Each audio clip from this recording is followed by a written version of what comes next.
Video को like कर दीजिए। और दोस्तों स्टार्ट हो चुका है आज का ये सेशन। हमारे जितने भी साथी हैं और जिन्होंने अभी तक वीडियो को लाइक नहीं किया है वो जल्दी से लाइक करो और दोस्तों शेयर कर दो अपने मित्रों तक। और सेल्फ स्टडी क्लासेस ऐप को डाउनलोड कर लो। ये सेल्फ स्टडी क्लासेस ऐप है दोस्तों, इसको आप डाउनलोड जरूर कर लें, ठीक है। और आपको बता दें कि यहाँ पर आपके लिए हिंदी साहित्य का ऐप, स्पेशल ऐप बनवाया गया केवल हिंदी साहित्य के लिए। तो जिनको भी दोस्तों हिंदी साहित्य का ऐप डाउनलोड करना है वो हिंदी साहित्य का ऐप भी डाउनलोड कर लें, ताकि हिंदी साहित्य का भविष्य में जो भी आपका मटेरियल हो वो दोस्तों आपके लिए बहुत ही उपयोगी हो, ठीक है। तो हिंदी साहित्य का ऐप है, नीचे सेल्फ स्टडी क्लासेस ऐप की लिंक दी गई है। और ये हिंदी साहित्य के लिए अगर आप यूपीएलटी के एग्जाम की तैयारी कर रहे हैं या टीजीटी पीजीटी की तैयारी कर रहे हैं तो तैयार हो जाइए। ये दोस्तों आपके लिए सेशन चल रहा है, इसका न्यू बैच 1 दिसंबर से स्टार्ट हो रहा है। इसकी प्राइस अभी 1100 है। 1 दिसंबर के बाद इसी कोर्स की प्राइस आपको 2400 रुपए देनी होगी, ठीक है। तो जिन भी साथियों को एडमिशन लेना है जल्दी करें और self study classes app download कर लें। और जिनको पीडीएफ कोर्स लेना है वो दोस्तों सेल्फ स्टडी क्लासेस में जाएं। ये आदिकाल से नई कविता की पूरी पीडीएफ कोर्स यानी कि पद्य साहित्य आपका ये पीडीएफ कोर्स आप दोस्तों ये पीडीएफ नोट्स खरीद सकते हैं मात्र 1600 रुपए में, ठीक है। इसको आप परचेस कर सकते हैं, प्रिंट आउट भी इसका निकलवा सकते हैं, ठीक है। ये कोर्स आपके लिए लॉन्च हो चुके हैं। अब अपन ने कल वहां तक यहाँ तक पढ़ लिया था। आचार्य शुक्ल के अनुसार अपन ने देखा था कि हिंदी साहित्य का आविर्भाव प्राकृत की अपभ्रंश अवस्था से माना जाता है। लेकिन आज आपको यहां से बताना अपभ्रंश के प्रथम महाकवि कौन थे। अपभ्रंश के प्रथम महाकवि कौन थे, ये क्वेश्चन है आपका। फटाक से बताएंगे। एक बार लाइक जरूर कर देना सभी मित्र मिलकर के और अपने मित्रों तक शेयर जरूर कर देना। अपभ्रंश के प्रथम महाकवि आपको बताना है। प्रश्न आपका बहुत अच्छा है। 67 का उत्तर आपको बताना है और उस ग्रंथ का नाम भी बताना है जो इनका महाकाव्य है। तो यहां पर सीधा आंसर आपका जा रहा है कि सर अपभ्रंश के महाकवि है कौन, स्वयंभू, ठीक है। बी नंबर, इनके ग्रंथ का नाम क्या है, इनके ग्रंथ का नाम है दोस्तों पयोमचर्यु। क्या है, पयोमचर्यु, ठीक है। पयोमचर्यु है ये दोस्तों राम काव्य पर आधारित ग्रंथ है। इसे जैनी रामायण भी कहा जाता है, ठीक है। ये याद रख लेना। स्वयंभू को हिंदी का प्रथम कवि किसने माना, तो माना है राम कुमार वर्मा ने, ठीक है। आचार्य शुक्ल ने किस साहित्य को सांप्रदायिक शिक्षा मात्र कहकर वीर गाथा काल में सम्मिलित नहीं किया था, किंतु हजारी प्रसाद द्विवेदी ने उसे आदिकाल में स्वीकार कर लिया। तो ये आपको बताना है प्रश्न क्रमांक 68 का आंसर। जल्दी से बताइए और एक बार लाइक कर दीजिए। 68 में आचार्य शुक्ल ने किस साहित्य को सांप्रदायिक शिक्षा मात्र कहकर वीर गाथा काल में सम्मिलित नहीं किया था, किंतु हजारी प्रसाद द्विवेदी ने उसे आदिकाल में स्वीकार कर लिया। तो आपको चयन करना है। सभी लोग बताएं प्रश्न क्रमांक 68 में, और 68 का सीधा आंसर जा रहा है। बताएं उत्तर क्या हो जाएगा। डीआर किशोरी लाल जी, उत्तर होगा कि सर सिद्ध नाथ और जैन साहित्य को स्वीकार नहीं किया था शुक्ल ने, जबकि आचार्य हजारी प्रसाद द्विवेदी ने इन सभी को स्वीकार किया। आपका उत्तर डी बिल्कुल सही है। D number, very good answer, बहुत बढ़िया। क्वेश्चन की ओर बढ़ते हैं। अगला क्वेश्चन यहां पर देखते हैं।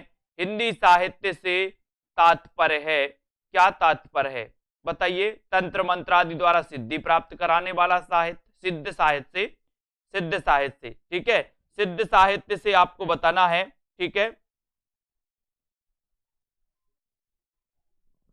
तो सिद्ध साहित्य से क्या तात्पर्य है, तंत्र मंत्रादि द्वारा सिद्धि प्राप्त कराने वाला साहित्य, सिद्धि प्राप्त कवियों का साहित्य, सिद्ध धर्म का सैद्धांतिक साहित्य, या फिर वज्रयान परंपरा के सिद्ध आचार्यों द्वारा रचित साहित्य। आपको बताना है और एक बार जल्दी से लाइक करना है अपने मित्रों को। बताएं 69 का उत्तर। 69 में सिद्ध साहित्य से तात्पर्य आपको बताना है और बहुत बढ़िया आंसर आ गया 69 का। सही आंसर बताया है डी नंबर। बाल गोविंद जी, मोक्षा जी, बिल्कुल सही। वज्रयान परंपरा के सिद्ध आचार्यों द्वारा रचित साहित्य, ये डी नंबर आपका बिल्कुल सही है, डी, ठीक है। आदिकालीन काव्य धारा में उपलब्ध नहीं है। क्या उपलब्ध नहीं है, 70 का आंसर। और इसका एक पूरा का पूरा दोस्तों आपका एक वीडियो आएगा, जितने भी पार्ट हमने आपको पढ़ाए हैं पूरे पार्ट का एक वीडियो आपको आएगा, उस वीडियो को सभी लोग देख लेना। उसमें आपके प्रश्नोत्तर भी जे ऐड रहेंगे, उसमें आपका विस्तृत भी होगा। ठीक है, तो यहाँ पर आपको बताना है कि आदिकालीन काव्यधारा में उपलब्ध नहीं है, तो क्या उपलब्ध नहीं है? 70 का आंसर, और 70 में सीधा आंसर हो जाएगा सिख साहित्य। क्या नहीं है उपलब्ध? सिख साहित्य उपलब्ध नहीं है। ठीक है, बाकी सिद्ध है, जैन है, नाथ है। आपका उत्तर सही चला गया, सी नंबर। सी नंबर, बहुत बढ़िया। बीनू पांडे जी, संधा भाषा का अर्थ क्या है? संधा भाषा का अर्थ क्या है? प्रश्न क्रमांक 71 का आंसर। 71 का आंसर आपको बताना है, सभी लोग बताएंगे। और दोस्तों अपना कवियों के ऊपर से पीडीएफ बनाओ प्रतियोगिता अपनी चल रही है, कवियों के ऊपर से। अब ठीक है, हम आपको बताएंगे कवियों के ऊपर से आपको बनाना है। संधा भाषा का अर्थ क्या है ये आपको बताना है। अंतः साधनात्मक अनुभूतियों का संकेत करने वाली प्रतीक भाषा, कर्कश शब्दों में युक्त प्राकृत भाषा, मधुर शब्दों से युक्त पाली भाषा, तत्सम शब्दों से युक्त प्राकृत भाषा। 71 संधा भाषा से तात्पर्य क्या है? तो यहां पर सभी का उत्तर आया है कि सर अंतः साधनात्मक अनुभूतियों का संकेत करने वाली प्रतीक भाषा, यानी कि ये बिल्कुल सही है। बहुत बढ़िया सरबजोत जी, रितु जी। नेक्स्ट है, सिद्ध साहित्य के संदर्भ में कौन सा कथन असत्य है? सिद्ध साहित्य के संदर्भ में कौन सा कथन असत्य है? सिद्ध साहित्य दोहों और चर्या पदों में है। सिद्ध साहित्य की भाषा पिंगल है। सरैपा सिद्ध साहित्य के आदि कवि हैं। सिद्ध साहित्य में सहज साधना का प्राधान्य है। तो 72 का उत्तर बताएं सभी लोग, बताएं, बताइए। हाँ, प्रश्न क्रमांक 72 का आपको यहां पर लिखना है कि सिद्ध साहित्य के संदर्भ में कौन सा कथन असत्य है। असत्य कथन आपको बताना है। और जिन भी साथियों को एडमिशन लेना है सेल्फ स्टडी क्लासेस ऐप के पेड कोर्स में, वो सभी साथी ले लें दोस्तों। ठीक है, पेड कोर्स में एडमिशन। 72 का आंसर आपको चयन करना है, और 72 का आंसर बी नंबर, यानी सिद्ध साहित्य की भाषा पिंगल है। सिद्ध साहित्य की भाषा क्या है? पिंगल। ये कथन क्या है? असत्य कथन है, असत्य है। Very good, B number. 84 सिद्धों में प्रथम सिद्ध कौन है? 84 सिद्धों में प्रथम सिद्ध कौन है ये आपको बताना है, जल्दी से बताएं। 84 सिद्धों में प्रथम सिद्ध कौन है? जैसे अपनी पेड क्लास में पहले 2 बजे क्लास चलती थी, 2 बजे या 2:30 बजे 2 बजे क्लास चलती थी, वो क्लास अपन फिर से स्टार्ट करेंगे। ठीक है, या दोस्तों हर रविवार उसको स्टार्ट करेंगे, ऐसे कुछ उसका सिस्टम बनाएंगे। उसमें उन दोस्तों छूटे हुए पहलुओं को कवर करेंगे जिनमें दोस्तों आपके कुछ पहलू छूट जाते हैं, उनको कवर करेंगे और छात्रों की कलम से करेंगे। ठीक है, क्योंकि अब छात्रों की कलम भी चलने लगी है अपने कोर्स में। 84 सिद्धों में प्रथम सिद्ध कौन है? 73 का आंसर, और 73 का आंसर है सी, यानी कि सरहपा। ठीक है, सरहपा। सर्वोच्च स्थान किसका है? सर्वोच्च स्थान लुइपा का। प्रथम सिद्ध कौन है? सरहपा। राहुल सांकृत्यायन ने हिंदी का प्रथम कवि किसे माना? हिंदी का प्रथम कवि, 74 का आंसर बताइए।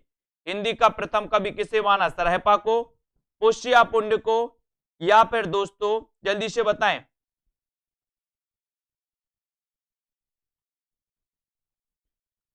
सरहपा को। राहुल सांकृत्यायन को हिंदी का प्रथम कवि किसने माना है? 74 का आंसर बताना है, और आपका उत्तर है सरहपा को। ठीक है, किसे माना है राहुल सांकृत्यायन ने हिंदी का प्रथम कवि? सरहपा को। ठीक है, तो आपका 74 का 1 नंबर राहुल सांकृत्यायन पूछा गया है। स्वयंभू कौन लिख रहा है ये? कुसुम जी सी क्यों लगा रही हो? अच्छा, 75 का बी भी लगा दिया लोगों ने। कि अधिकांशतः साहित्यकारों के अनुसार हिंदी का प्रथम कवि कौन है? बताइए बाल गोविंद जी। 75 का आंसर बताना है। अधिकांश साहित्य इतिहासकारों के अनुसार हिंदी का प्रथम कवि कौन है? कि 75 का उत्तर आपको बताना है। 75 में सही उत्तर क्या होगा? 75 का आंसर। 75 का 1 दिसंबर से अपनी सारी क्लास में व्यवस्थित होंगी, और 1 दिसंबर से अपनी न्यू बैच भी स्टार्ट हो जाएगा। ठीक है, और 1 दिसंबर से कोर्स की फीस भी 2400 हो जाएगी दोस्तों। ठीक है, अब आपकी बहुत हो गई कम कम। ठीक है, और अधिकांश साहित्य इतिहासकारों के अनुसार हिंदी का प्रथम कवि Sarahpa, B number. Very good. Shalibhadra सूरीकृत भरतेश्वर बाहुबली रास को हिंदी की प्रथम रचना किसने माना है? भरतेश्वर बाहुबली रास को। प्रश्न क्रमांक 76 में बताइए। आराध्या जी, अनुका जी बालिया। प्रश्न क्रमांक 76 में आपको चयन करना है।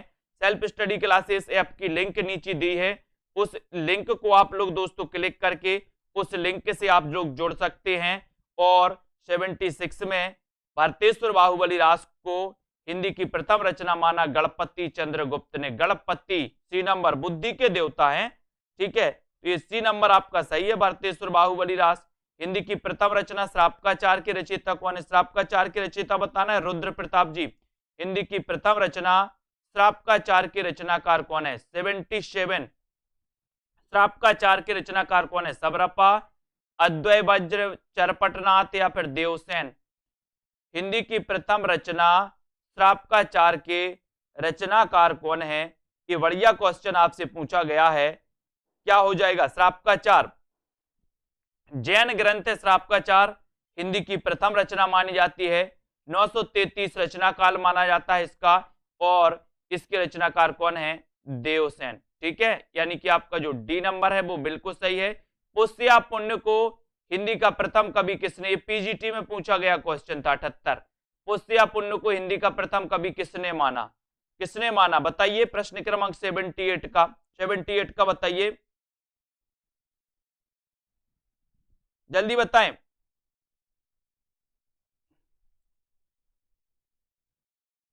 सभी को बताना है। प्रदीप शर्मा जी, अत्याचार हो रहा है क्या आपके? पुष्या पुण्य आपको बताना है, सभी लोग बताएं। पुष्या पुण्य को हिंदी का प्रथम कवि किसने माना? 78 का आंसर 78 का आंसर और उत्तर होता है ए, यानी कि शिवसेन सेंगर। ये नंबर आपका बिल्कुल सही है, ये नंबर राइट। देवसेन का एक अन्य ग्रंथ कौन सा है? देवसेन का एक अन्य ग्रंथ कौन सा है? चर्यापद, दव्य साहब पयास, दोहा कोश या बोध गान ओ दोहा। तो 79 का आंसर, और 79 में सभी बताएंगे कि देवसेन का एक अन्य ग्रंथ कौन सा है। जल्दी से बताइए। प्रश्न क्रमांक अर्चना चतुर्वेदी जी, व्हाट्सएप पर आना, व्हाट्सएप पर पूछ लेना, ठीक है। देवसेन का एक अन्य ग्रंथ कौन सा है? तो अन्य ग्रंथ बताना। बहुत बढ़िया क्वेश्चन है। 79 का आंसर, और 79 में आपका उत्तर हो जाएगा बी, यानी दव्य साहब पयास। ये एक अन्य ग्रंथ माना जाता है दोस्तों देवसेन का। बी नंबर आपका सही हो जाएगा। बहुत बढ़िया। अगले क्वेश्चन की ओर हम बढ़ेंगे। अगला क्वेश्चन आ रहा है आपका, चर्यापद के रचयिता कौन है? 80 चर्यापद के रचनाकार कौन है? सरहपा, तिलोपा, सबरपा या फिर शांतिपा? बताइए। चर्यापद के रचनाकार कौन है? प्रदीप यादव जी, चर्यापद ये किसकी रचना है? बहुत अच्छा क्वेश्चन पूछा गया। एक बार लाइक जरूर कर दो अपने मित्रों तक। विजय शंकर जी लाइक करिए जल्दी से, और शेयर कर दो अपने मित्रों तक। यहां पर आपसे पूछा गया चर्यापद के रचयिता कौन है? चर्यापद के रचनाकार कौन है? इतना अच्छा क्वेश्चन पूछा गया और लगभग सभी से बनेगा 80 नंबर में, और उत्तर हो जाएगा सबरपा। चर्यापद के रचनाकार कौन है? सबरपा, यानी सी नंबर बिल्कुल सही। अवधूत मत किसे कहते हैं और उसे अवधूत मत कहा किसने है? ये भी आपको बताना। 2 क्वेश्चन है आपके लिए, ठीक है, 2 क्वेश्चन है। आज ही आपको self study classes app download करना है, नीचे लिंक दी है। अवधूत मत किसे कहते हैं? 81 का आंसर आपको बताना है। 81 में सभी लोग बताएंगे अवधूत मत किसे कहते हैं। जैन संप्रदाय को, शगुन संप्रदाय को, नाथ संप्रदाय को या फिर सिद्ध संप्रदाय को? प्रश्न आपका 81 है, और 81 में उत्तर होगा कि सर नाथ संप्रदाय को अवधूत संप्रदाय, अवधूत मत कहा जाता है। किसने कहा नाथ संप्रदाय को अवधूत मत? ये भी बताइए जल्दी से। नाथ संप्रदाय जिसके प्रवर्तक गोरखनाथ माने जाते हैं, ठीक है, गोरखनाथ। और दोस्तों गोरखनाथ की जो रचना है, इनका संकलन गोरखवाणी नाम से पीताम्बर दत्त बड़थवाल ने किया था। अब इसे अवधूत मत कहा गया, तो इसे अवधूत मत किसने कहा? ये भी आपको बताना है। और बहुत बढ़िया आंसर बताया है दारसू शर्मा जी ने कि सर हजारी प्रसाद द्विवेदी ने। हजारी प्रसाद द्विवेदी ने इसे अवधूत मत कहा। ठीक है, वेरी गुड। जोई जोई पिंडे सोई ब्रह्मांडे सिद्धांत किसका है? जोई जोई पिंडे, बताइए। आकांक्षा गुप्ता जी बिल्कुल सही आंसर। जोई जोई पिंडे सोई ब्रह्मांडे किसका, ये सिद्धांत किसका है? गोरखनाथ का, मच्छंदरनाथ का, चरपटनाथ का या फिर जलंधरनाथ का? 82 का आंसर, 82 में आपको चयन करना है। बहुत ही बढ़िया प्रश्न है, लाइक करना है, एक बार शेयर कर दो। जोई जोई पिंडे सोई ब्रह्मांडे सिद्धांत किसका है? उत्तर हो जाएगा गोरखनाथ का। गोरखनाथ का है, बहुत बढ़िया। ठीक है, गोरखनाथ के गुरु कौन थे दोस्तों? 83। गोरखनाथ के गुरु का नाम क्या था बताइए? जलंधरनाथ, मत्स्येंद्रनाथ, चौरंगीनाथ या फिर चरपटनाथ? गोरखनाथ के गुरु का नाम क्या था? और बहुत बढ़िया आंसर आ रहा है, सभी लोग बता रहे हैं कि सर गोरखनाथ के जो गुरु थे वो थे कौन? मत्स्येंद्रनाथ। ठीक है, इनकी एक रचना पूछी जाती है, कौल ज्ञान निर्णय। कौल ज्ञान निर्णय, क्योंकि यहाँ पर मत्स्येंद्रनाथ और इन्हें मच्छंदरनाथ भी कहा जाता। मच्छंदरनाथ, मच्छंदर अपन जब पढ़ते हैं तो ऐसा लगता मच्छर मच्छर, तो मच्छर अपन को कोल कोल के खाते, कोल कोल के खाते, तो कौल ज्ञान निर्णय मच्छंदरनाथ की हो जाएगी। गोरखनाथ को पृथ्वीराज रासों के समय का बताने वाले विद्वान कौन है? गोरखनाथ को पृथ्वीराज के समय का बताने वाले विद्वान कौन है? डॉक्टर रामकुमार वर्मा, राहुल सांकृत्यायन, रामचंद्र शुक्ल या फिर हजारी प्रसाद द्विवेदी? 84 का आपको आंसर बताना है। 84 में आपका सही आंसर क्या है? गोरखनाथ को पृथ्वीराज के समय का बताने वाले विद्वान कौन है? 84 में आपको चयन करना है। और बहुत बढ़िया आंसर आ गया आपका कि सर गोरखनाथ को पृथ्वीराज के समय का बताने वाले जो विद्वान हैं वो विद्वान हैं रामचंद्र शुक्ल। रामचंद्र शुक्ल यानी सी नंबर, बिल्कुल सही। वारकरी संप्रदाय का संबंध किससे है? वारकरी संप्रदाय का संबंध किससे? वारकरी, बताइए, सभी लोग बताएं। कल्पना जी, वारकरी संप्रदाय का संबंध किससे है? ये आपको चयन करना 85 का। और इसका संबंध है दोस्तों कौन है? वारकरी संप्रदाय के प्रवर्तक भी बताना है, बताइए। विजय शंकर जी, वारकरी संप्रदाय के प्रवर्तक कौन है? ये सिद्ध साहित्य से संबंधित ये संप्रदाय है, लेकिन इसको आपको बताना है प्रश्न क्रमांक 85 में। 85 का ए नंबर आपका सही है, लेकिन आपको वारकरी संप्रदाय के प्रवर्तक बताना है। कौन बता रहा, देखते हैं। 84 सिद्धों में सर्वोच्च स्थान किसका है? सर्वोच्च स्थान किसका है 84 सिद्धों में? सर्वोच्च पूछा गया आपसे, सर्वोच्च स्थान, तो सर्वोच्च स्थान किसका है? बहुत बढ़िया। वारकरी संप्रदाय के माने जाते दोस्तों पुंडलिक माने जाते हैं, पुंडलिक माने जाते हैं। संत ज्ञानेश्वर भी दोस्तों इसी संप्रदाय से संबंधित हैं। तो कई पुस्तकों में आपको ज्ञानेश्वर भी मिल जाएगा। ठीक है, कई पुस्तकों में आपको वारकरी संप्रदाय के ज्ञानेश्वर भी मिल जाएगा, क्योंकि ये संत ज्ञानेश्वर भी इसी संप्रदाय से संबंधित हैं। तो आपको विकल्प अनुसार उत्तर लगाना है। 84 सिद्धों में सर्वोच्च स्थान किसका है? 86 का आंसर। और 86 में उत्तर होगा लुइपा का, लुइपा यानी बी नंबर। ठीक है, और यहां पर आता कि 84 सिद्धों में प्रथम स्थान किसका है? तो प्रथम स्थान में सरहपा हो जाता, प्रथम स्थान सरहपा का, सर्वोच्च स्थान लुइपा का, क्योंकि सर्वोच्च लुइपा क्या थे? बहुत ही प्रकांड विद्वान थे। ठीक है, सिद्ध कवियों की भाषा को संधा नाम किसने दिया? बहुत बढ़िया क्वेश्चन है। सिद्ध कवियों की भाषा को संधा नाम किसने दिया? संधा नाम बताना है, बताइए। कल्पना जी, रेखा त्रिपाठी जी, सिद्ध कवियों की भाषा को संधा नाम किसने दिया है? रश्मि पाठक जी को कबीर दास का पूरा जीवन परिचय और नोट्स बनाना है व्यवस्थित। किसको? रश्मि पाठक जी को। ठीक है, सिद्ध कवियों की भाषा को संधा नाम किसने दिया? 87 का आंसर, 87 का बताना है। होमवर्क भी आपको मिलता जाएगा, आप लोग लिखते जाना। सिद्ध कवियों की भाषा को संधा नाम किसने दिया है? 87 का आंसर। और 87 में उत्तर है कि सर अद्वय वज्र तथा मुनि दत्त ने, अद्वय वज्र तथा मुनि दत्त ने इसको नाम दिया संधा नाम दिया, ठीक है। अभिमान मेरु किससे कहा जाता है? 88 का आंसर। अभिमान मेरु किससे कहा जाता है? जल्दी से बताएं। अभिमान मेरु किसे कहा जाता है? पुष्पदंत को, देवसेन स्वयंभू, या फिर मेरु तुंग को? अभिमान मेरु किसे कहा जाता है? प्रश्न क्रमांक 88 में आपको चयन करना है और सभी लोगों ने उत्तर लगाया है कि सर पुष्पदंत। पुष्पदंत को अभिमान मेरु, पुष्प पर हमें अभिमान है। पुष्प पर क्या है? अभिमान। पुष्प पर अभिमान है, तो अभिमान याद रख लेना, ठीक है। प्रथम जैन कवि कौन है? प्रथम जैन कवि कौन है? बहुत बढ़िया क्वेश्चन है। प्रथम जैन कवि कौन है? प्रश्न क्रमांक 89 में आपको चयन करना है। अच्छा क्वेश्चन है, बताइए। पुष्पदंत ने अपने आप को अभिमान मेरु कहा था, बिल्कुल सही। और आपको पता है कि प्रथम जैन कवि देवसेन है। इनकी दोस्तों पता है कौन सी रचना? श्राप का चार। श्राप का चार अपन को याद करना है, ठीक है। श्राप का चार, और श्राप का चार 933 ईस्वी, ठीक है। प्रबंध चिंतामणि के रचयिता 90 का आंसर बताना है। और दोस्तों जो नोट्स आप लोग बना रहे हैं वो बहुत अच्छे से बनाइए, अच्छे पेज में बनाइए, आपके लिए हमेशा काम में आएगा।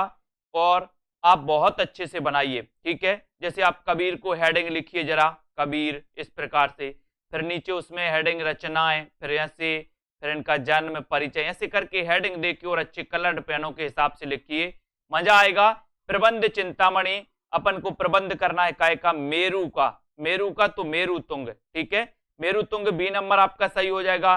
कुमारपाल प्रतिबोध के रचनाकार कौन है? ये क्वेश्चन आता है, ये कुमारपाल प्रतिबोध, बताएं। ये शायद दोस्तों टीजीटी में रचना पूछ ली गई थी, कुमारपाल प्रतिबोध। इसके रचनाकार कौन है? प्रश्न क्रमांक 91, और 91 में आपका सीधा आंसर कुमारपाल प्रतिबोध ये किसकी रचना है? तो उत्तर हो जाएगा कि सर ये सोमप्रभ सूरी की है।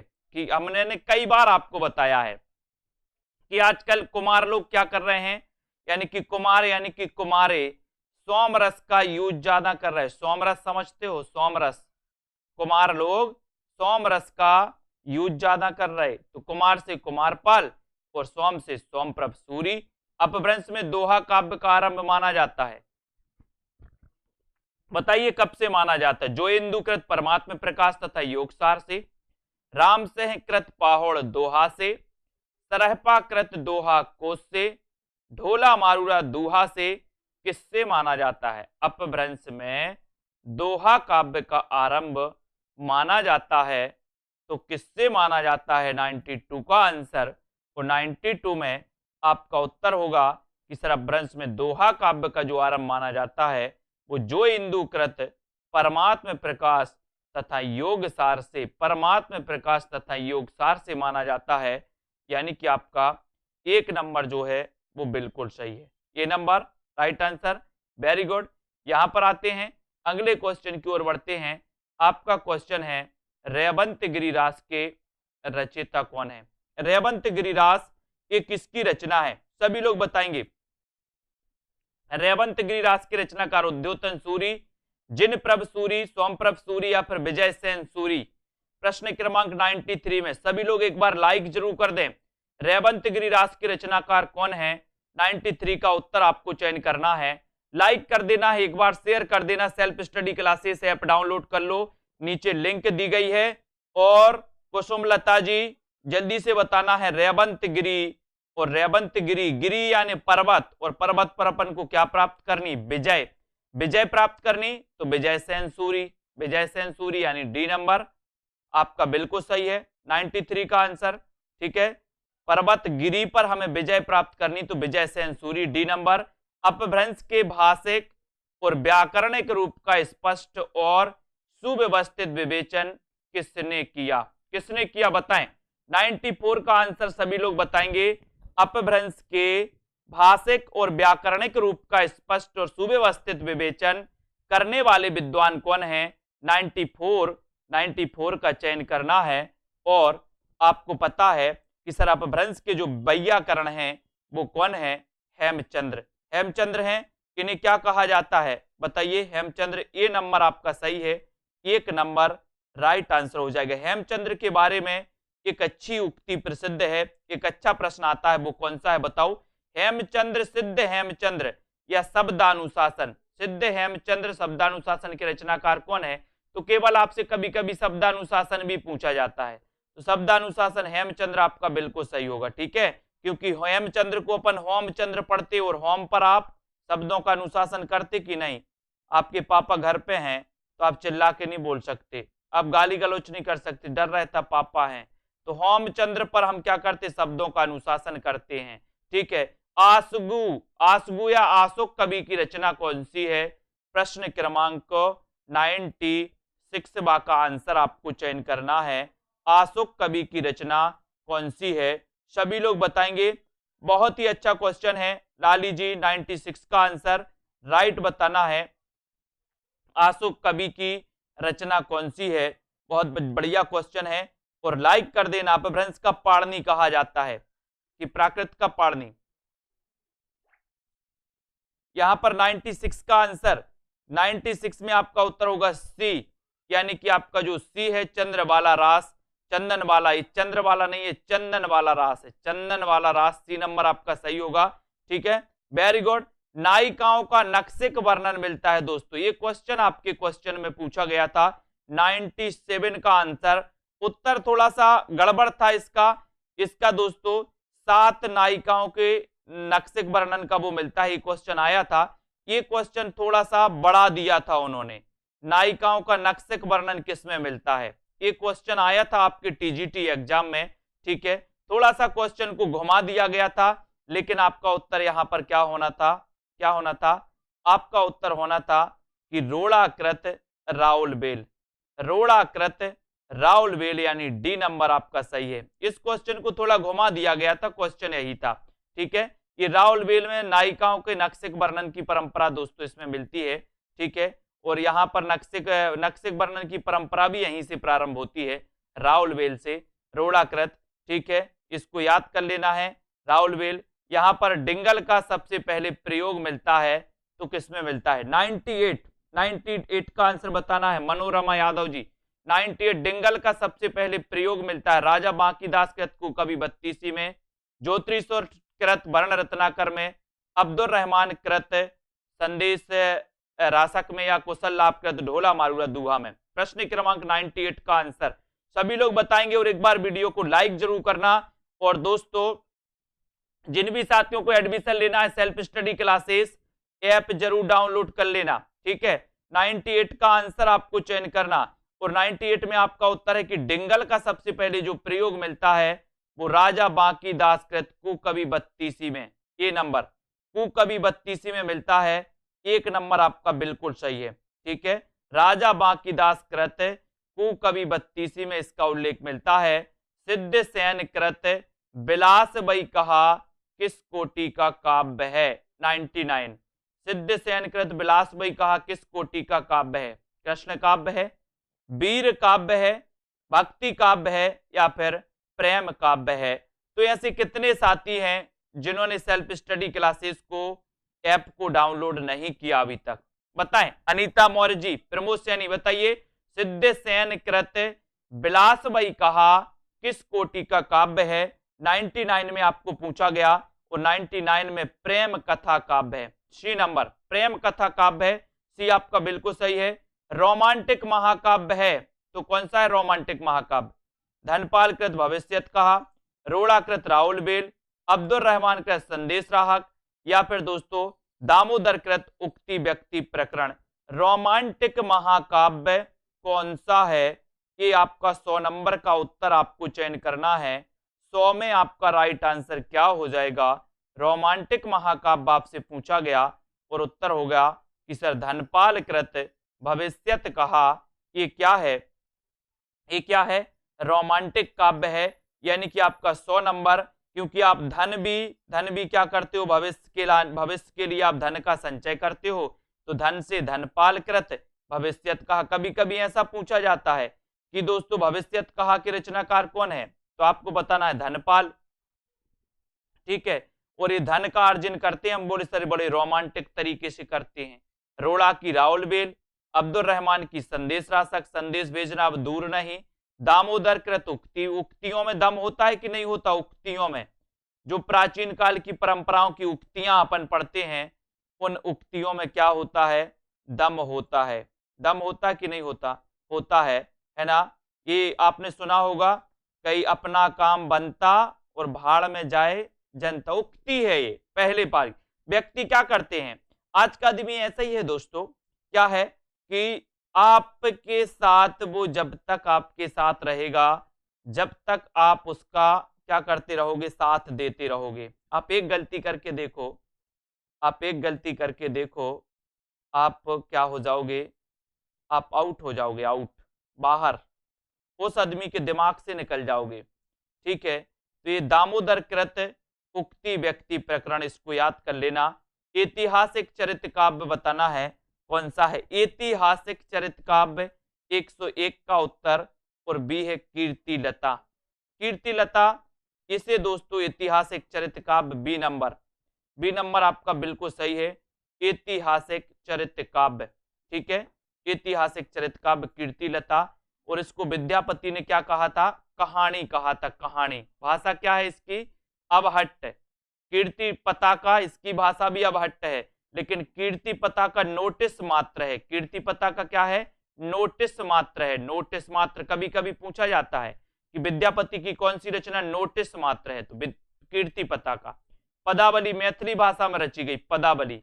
ठीक है, तो इसको भी याद रख लेना। आदिकाल की चंपू काव्य कृति कौन सी है? चंपू काव्य कृति कौन सी है? आदिकाल की चंपू काव्य कृति कौन सी है? बताक से बताना है और एक बार जल्दी से लाइक जरूर कर देना है। आदिकाल की चंपू काव्य कृति कौन सी है? उक्ति व्यक्ति प्रकरण, राउर बेल, वर्ण रत्नाकर या फिर श्रावकाचार?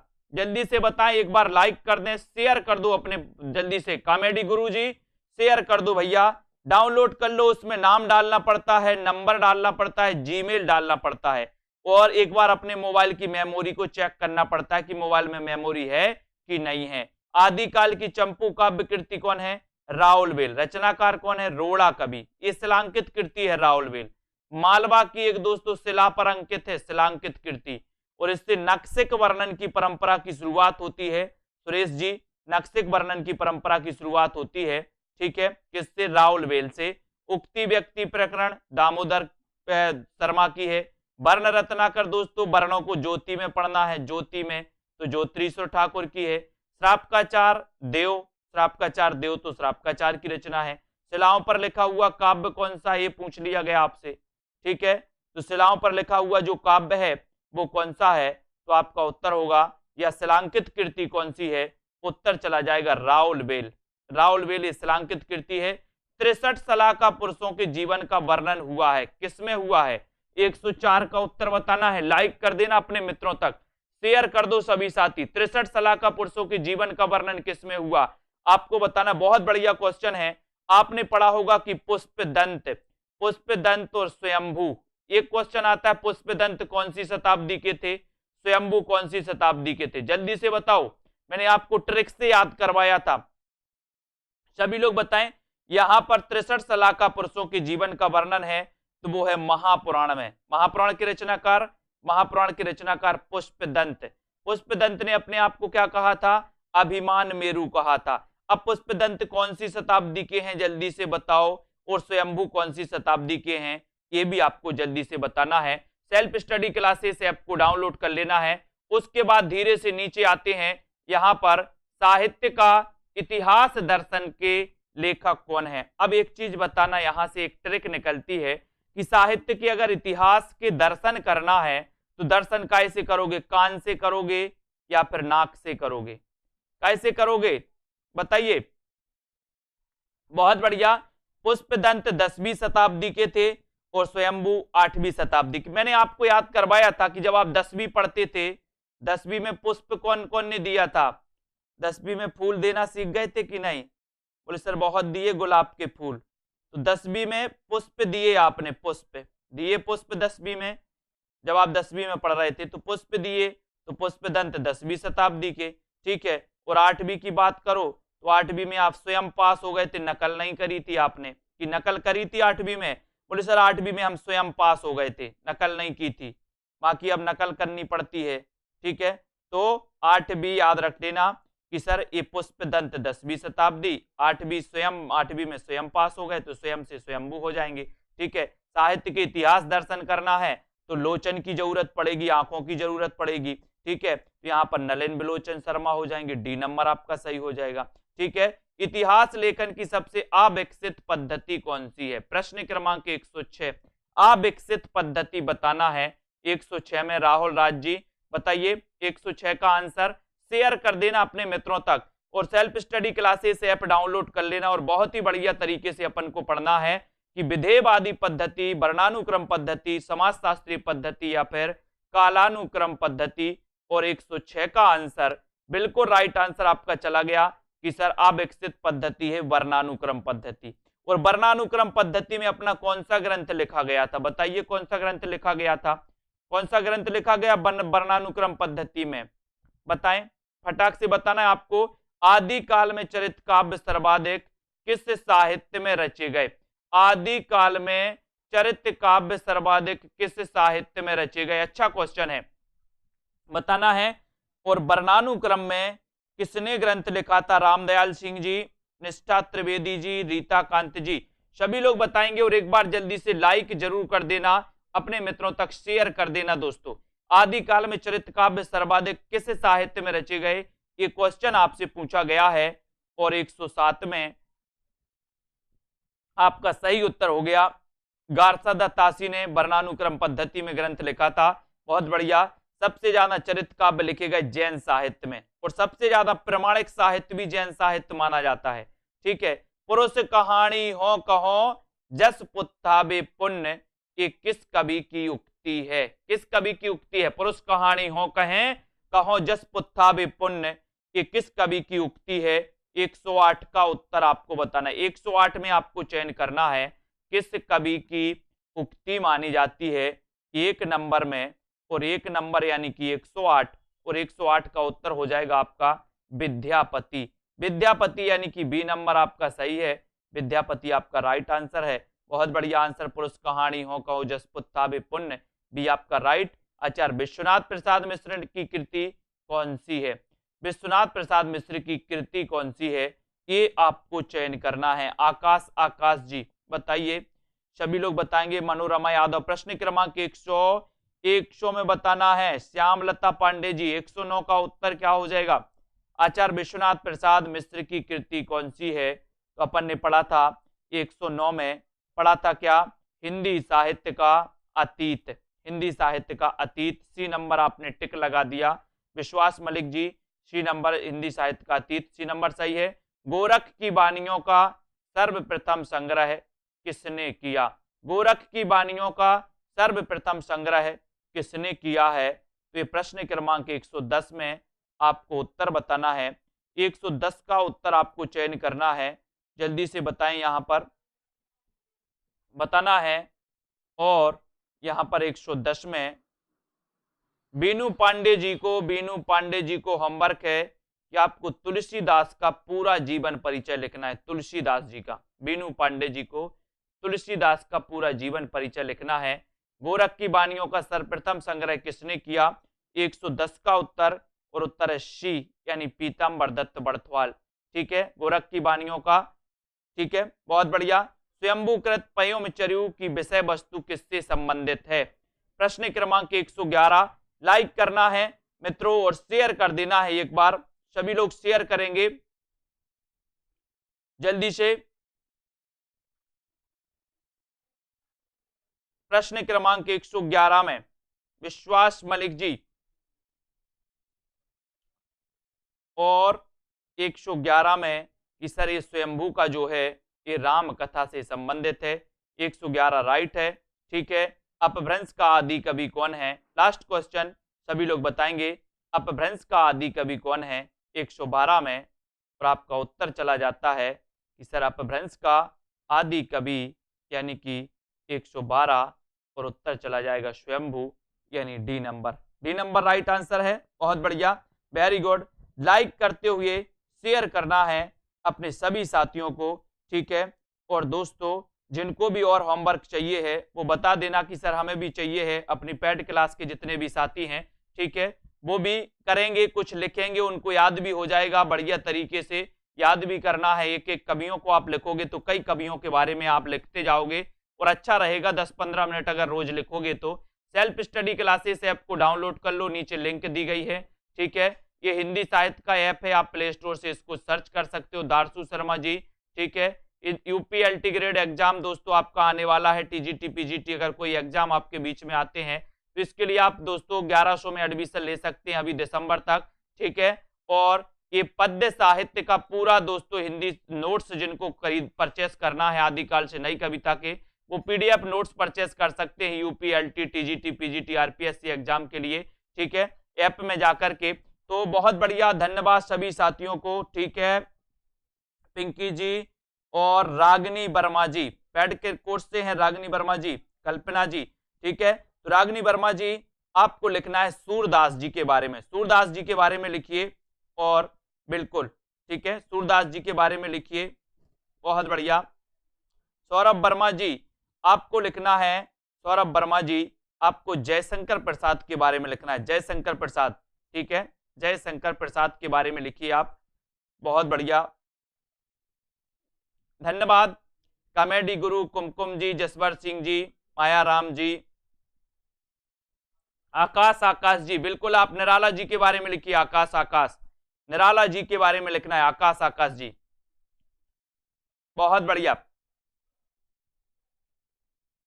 धन्यवाद सभी साथियों के लिए। पढ़ते रहिए अर्शदीप जी, ठीक है, जतिंदर कौर जी, जसवंत सिंह जी, जसवंत जी बहुत बढ़िया, कुमारी हेमा जी, पिंकी जी, दारसू, विवेक जी, लवली ठाकुर जी, अर्शदीप, सौरभ वर्मा जी, सभी साथियों को धन्यवाद, ठीक है, जय हिंद।